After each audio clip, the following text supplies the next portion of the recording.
Published 0645 EDT, the 22nd of October 2017. Updated 1239 EDT, the 22nd of October 2017. Storm Brian lashed Britain yesterday with gusts of up to 80 miles per hour, causing travel misery for many families starting their half-term holidays.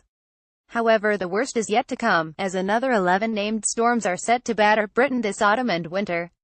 Weathermen are forecasting wind gusts pushing 120 miles per hour and repeated travel mayhem plus floods as the country is hit by twice as many storms as last year. Meteorologists attribute this succession of tempests to a storm factory brewing in the central Atlantic. Storm Brian lashed Britain yesterday with gusts of up to 80 miles per hour. Pictured waves crash over New Haven Lighthouse. Waves crashed into the seafront in Porthleven, in Cornwall, as Storm Brian lashed Britain yesterday. A woman holds up a child in front of ferocious waves in Porthcawl, on the south coast of Wales. Yesterday, Wales felt the worst of Brian's wrath, with huge waves crashing over sea defences at Porthcawl. A tree collapsed yesterday afternoon on a road in Shirrell Heath, Hampshire, UK. Forecasters predicted the strong winds would lead to trees and branches falling onto roads and causing delays. Commercial forecaster AccuWeather believes the worst is yet to come. The Met Office names Atlantic storms when they have the risk of an amber warning for wind, rain or snow, after Storm Aileen, which hit last month, and Brian. The next 11 named storms would be Caroline, Dylan, Eleanor, Finn, Georgina, Hector, Iona, James, Karen, Larry and Maeve. Last winter, British storms got only as far as Ewan. AccuWeather forecaster Tyler Roy said, "We expect an active storm period until January, with further storms until April. Many storm centres are forecast to pass just north of the UK, with a battering of rain in Scotland each time they pass through. Many places will see 5,080 miles per hour gusts, with some coasts seeing gusts up to 100 miles per hour, and we may see well over 100 miles per hour on higher ground, especially in Scotland."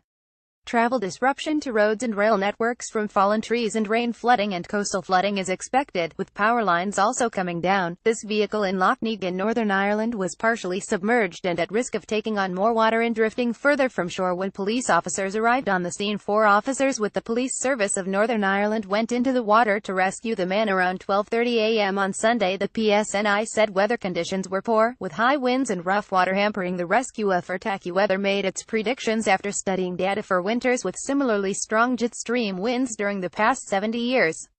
A Met Office forecaster said next weekend, a more unsettled theme seems likely, with strong winds in the northwest. In November, northern areas look most likely to see further wind and rain at times. Leon Brown, head of meteorological operations at the weather company, said a strong jet stream is forecast to see deep Atlantic depressions passing near the north of the UK. Flights and ferries were cancelled yesterday as Storm Brian wreaked havoc across the country. British Airways cancelled 10 flights to and from Heathrow, while Brittany Ferries scrapped 8 ferry sailings, mostly to and from Plymouth and Portsmouth.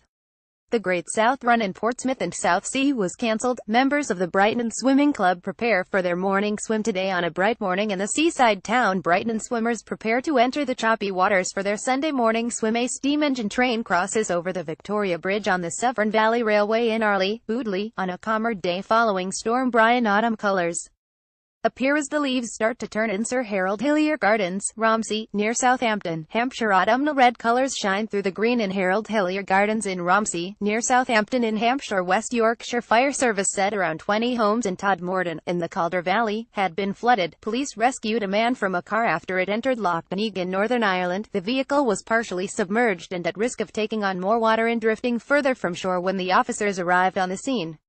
The man was unresponsive and was said to have been suffering hypothermia at the time. 4 officers with the Police Service of Northern Ireland went into the water off Lough Road in Antrim to rescue the man at around 12:30 a.m. on Sunday. There was no one else in the car. The PSNI said weather conditions were poor, with high winds and rough water hampering the rescue effort. Inspector Claire Gilbert praised the officers involved and said they were lifesavers. The yellow weather warning for winds across a swath of Britain, including Wales and southern England up to the Midlands and northwest, remained in place until midnight last night. Autumn has well and truly arrived as ramblers walk through Harold Hillier Gardens in Romsey, near Southampton, Hampshire. Yellow, green and orange leaves light up the trees at Harold Hillier Gardens in Romsey, near Southampton, Hampshire as Storm Brian dies down. Autumn colours brighten up Harold Hillier Gardens in Romsey, near Southampton, Hampshire. Fire-coloured leaves brighten up an autumn Sunday at Sir Harold Hillier Gardens in Romsey, near Southampton in Hampshire. Over the next 3 days the strong winds will ease and rain will gradually clear, with the weather becoming increasingly dry. Wallace felt the worst of Brian's wrath, with huge waves crashing over sea defences at Porthcawl. Elsewhere in the country, a woman suffered a suspected broken ankle after being blown off her feet on 3,560 feet Snowdon. 14 members of Llanberis Mountain Rescue Team went up the peak in Land Rovers before continuing on foot in the storm. The walker was then stretchered down the path, which was running like a river according to rescuers, put in a 4x4 vehicle, and driven to an ambulance at the bottom of the mountain. She was then taken to hospital at Bangor. Storm Brian came after 3 people were killed and hundreds of thousands of people, mostly in Ireland, were left without power after the remnants of Storm Ophelia battered the British Isles after weakening from its earlier hurricane force.